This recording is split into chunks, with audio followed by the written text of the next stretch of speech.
Hello everybody and welcome back to What's the Word. Today is Friday, March 26th, 2021. And today the word comes from 1 Corinthians chapter 9 verses 25 through 27 out of the New Living Translation. And it reads, "All athletes are disciplined in their training. They do it to win a prize that will fade away, but we do it for an eternal prize. So I run with purpose in every step. I am not just shadow boxing. I discipline my body like an athlete, training it to do what it should. Otherwise, I fear that after preaching to others, I myself might be disqualified." Now, the first thing I want to say from that is that nothing can remove you from God's love and grace, but that this verse is a good way of thinking about discipline. Doing what is right takes training, and the eternal prize that is mentioned is our inheritance and glory in the kingdom of heaven. Starting off scoreboard watching with the NCAA Tournament, as Maryland's run has come to an end, falling to Alabama on Monday 96-77. The Terps scored 77 points on 53% shooting and limited themselves to 8 turnovers, which for a team as stout as them on defense is typically a pretty good recipe for a win. The problem was that Maryland was simply outpaced while trying to match Alabama from long range. The Crimson Tide knocked down 16 threes on 33 attempts, or 48%, while the Terps shot 37%, going 10 of 27. Maryland also failed to compete on the backboards as they were dominated 40-19 in the rebound battle. The Terps were winless on the season when attempting less than 10 free throws, and that trend continued in this game as they only got to the line 7 times and only made 3. Aaron Wiggins clearly didn't want his season to end as he dropped a career-high 27 points in the losing effort. Depth proved to be Maryland's glaring issue this season, and that was especially true in the NCAA Tournament. Their starters outscored Alabama's starters, but the Terps bench only chipped in 9 points, while the Crimson Tide's reserves contributed 39. As for the game against UConn, Maryland's bench only scored 1 single point. Daryl Morcell and Galen Smith were the only main contributors that were seniors, but as I mentioned, their problem was depth, and their recruiting class isn't too good, so they'll likely struggle in the same area next season. All in all, they did outperform their expectations, so hopefully they can do the same next season, but it will be an uphill climb for the Maryland Terrapins. In some positive news, Maryland's women's basketball team is still alive. After beating 15-seed Mount St. Mary's 98-45 and exacting some revenge over Alabama, defeating the 7-seed women's team 100-64, they advanced to the Sweet 16, where they will face 6-seed Texas on Sunday, March 28th at 9 p.m. With the Washington Wizards' 2 losses against the New York Knicks this week, they now find themselves having lost 8 of their last 9 games. First off, on Tuesday, they fell to the Knicks 131-113. Bradley Beal scored 22 points on 6 of 15 shooting, missing all 3 of his threes, but knocking down all 10 of his free throws. He chipped in 4 assists, 4 rebounds, and 5 turnovers. Russell Westbrook, on the other hand, had 14 points on a very bad shooting night, going 3 of 14 from the floor, 0 of 3 from beyond the arc, but 8 of 10 at the free throw line. He'd add 12 assists for the double-double, and he'd chip in 4 rebounds, 2 steals, and 4 turnovers. Denny Avdia had the other good game for the Wizards as he had 14 points on 5 of 7 shooting, knocking down 2 of his 4 threes. He's been struggling from 3 of late, so it was good to see that. And he hit 2 of his 3 free throws. Alex Len, although not playing much, only 12 minutes, had a decent game with 5 points, 3 rebounds, and 3 blocks, so imagine what he could have done had he played more. Speaking of playing time, every single Wizard played other than Jerome Robinson, and every other player scored. Washington's stats, however, are deceiving. The box score will say that they shot 48% from the floor and 39% from 3, which is pretty good considering where the Wizards rank in three-point percentage, but those stats are boosted by their garbage time performance, as their starters actually only shot 37% from the floor and 20% from long range. Credit goes to New York's defense, which is the stingiest in the NBA as far as points per game allowed, 4th in defensive rating. The surprise, although not all that surprising, was how the Wizards defended the Knicks. Yes, the Wizards have the NBA's worst defense in terms of points per game allowed and the fourth worst defensive rating, but they allowed 131 points to the NBA's slowest paced team, which only averages 104.7 points per game, which is 28th in the league. That's pretty despicable. The Wizards did win the rebound battle 50-47, but they lost points in the paint by the same margin, and turnovers keep weighing them down. They had 17 turnovers, which translated into 27 points for the Knicks. Conversely, the Knicks only had 10 turnovers, which the Wizards turned into 13 points. Julius Randle led the Knicks with 37 points on 13 of 24 shooting, going 7 of 10 from three-point range. Now, I know Julius Randle is an all-star and he's much improved from three-point range, but the man shot 70% against the Wizards. They've got to get back to defending the three-point line. I don't even know how I can say back. They haven't done it all season long, but that's just ridiculous. New York shot 51% from the floor and 53% from three-point range, going 16 of 30. The Wizards had an opportunity to improve themselves with yesterday's 3 p.m. trade deadline. And although they didn't make a big splash, they did make a minor move, shipping Mo Wagner and Troy Brown Jr. off in a 3-team trade with the Chicago Bulls and the Boston Celtics. The Wizards acquired Daniel Gafford and Chandler Hutchison from the Chicago Bulls, while sending Mo Wagner to the Celtics and Troy Brown Jr. to Chicago. Gafford stretches the floor vertically for the Wizards, giving them a lob threat, and he adds about 3.3 blocks per 36 minutes, about 1.1 block per game in his 12 minutes of play. Hutchison, on the other hand, hasn't played since February 5th due to personal reasons after a bout with COVID-19. So prayers up for him, and hopefully he can contribute for the Wizards. This move doesn't move the needle. As I was mentioning, it's not really splashy, but hopefully it improves their paint defense, and it gives them an opportunity to get out some tough situations with a lob pass. The Wizards actually had a game yesterday, losing to the New York Knicks 106-102. Things looked good for the Wizards until they didn't. Bradley Beal had 26 points on a pretty off shooting night for him, going 8 of 23 from the floor, 2 of 7 from beyond the arc, but 8 of 9 at the free throw line. He'd add 9 assists, 4 rebounds, and have a whopping 6 turnovers. Russell Westbrook added 13 points on another off shooting night, going 3 of 15, 0 of 8 in the second half, 0 of 5 from beyond the arc, and struggling at the free throw line again, going 7 of 12. He did chip in 18 rebounds and 9 assists to go along with a career high 4 blocks and 2 steals.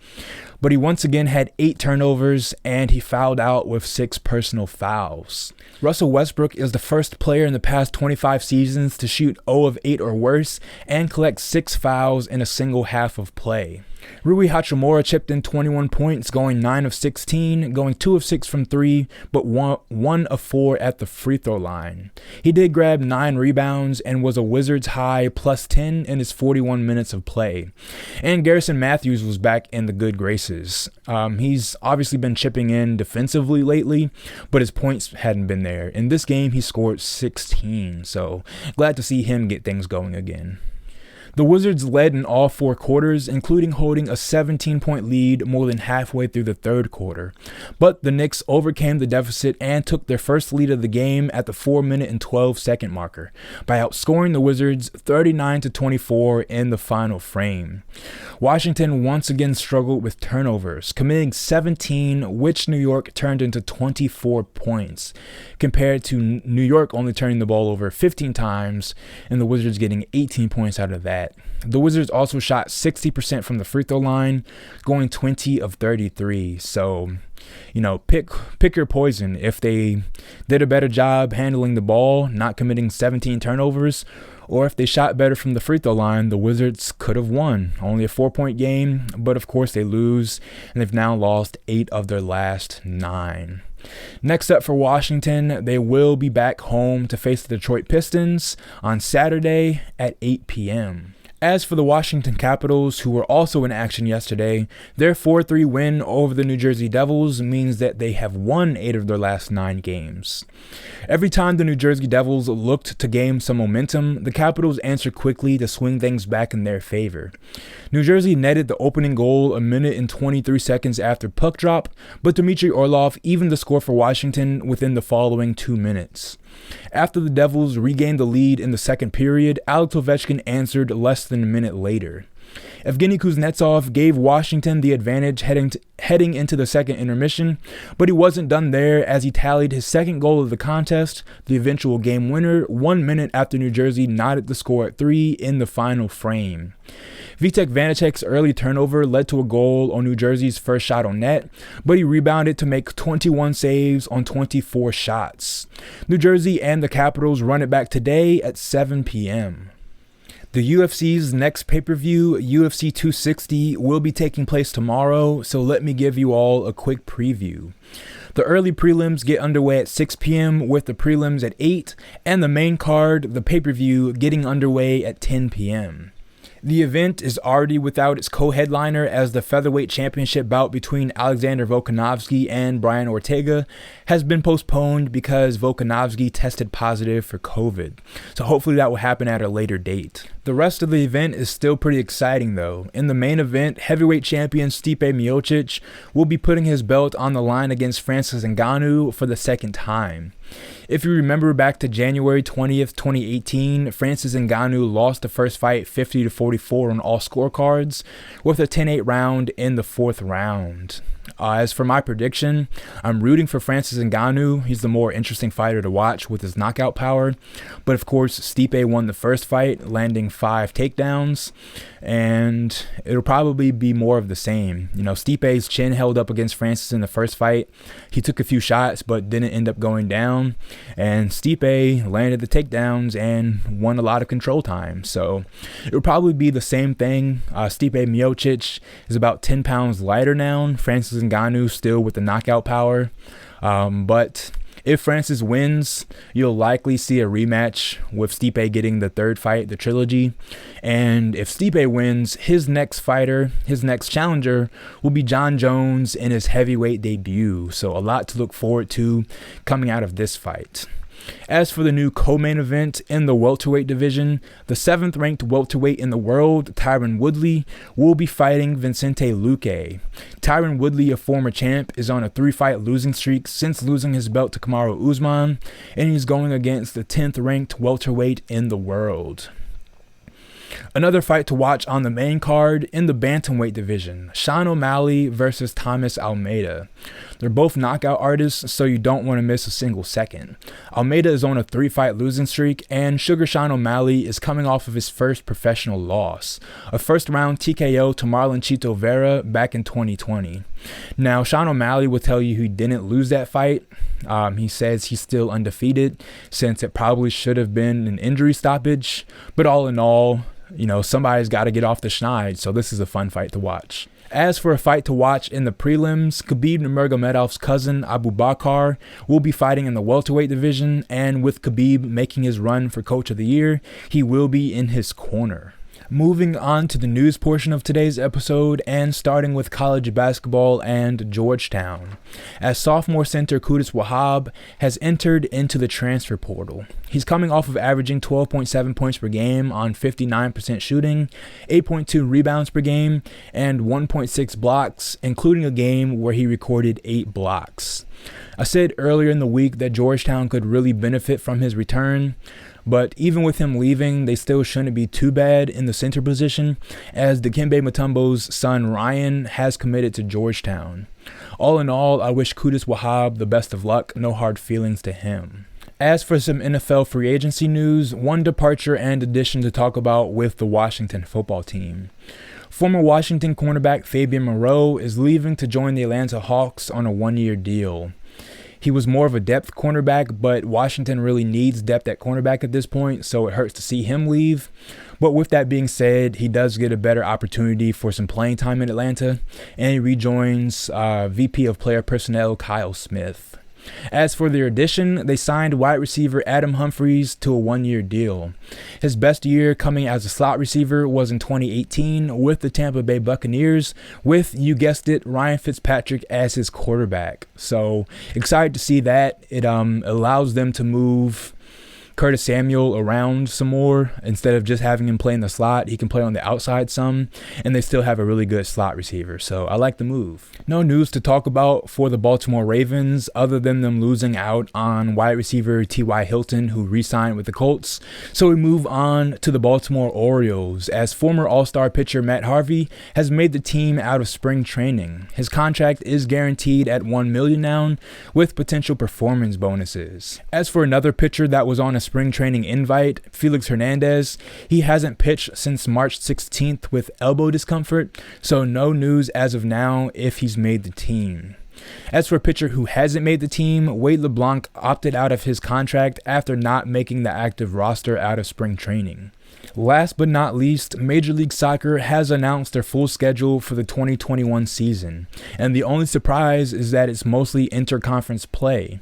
D.C. United will face each team in the Eastern Conference 2 to 3 times, and they'll only play 2 games in the Western Conference, at San Jose and home against Minnesota United. Minnesota United features 2 former Terps, goalkeeper Dane St. Clair and left back Chase Gasper, so that should be a fun one to watch if you're a Terps fan. That is all I have for today. Thank you for tuning in. God bless.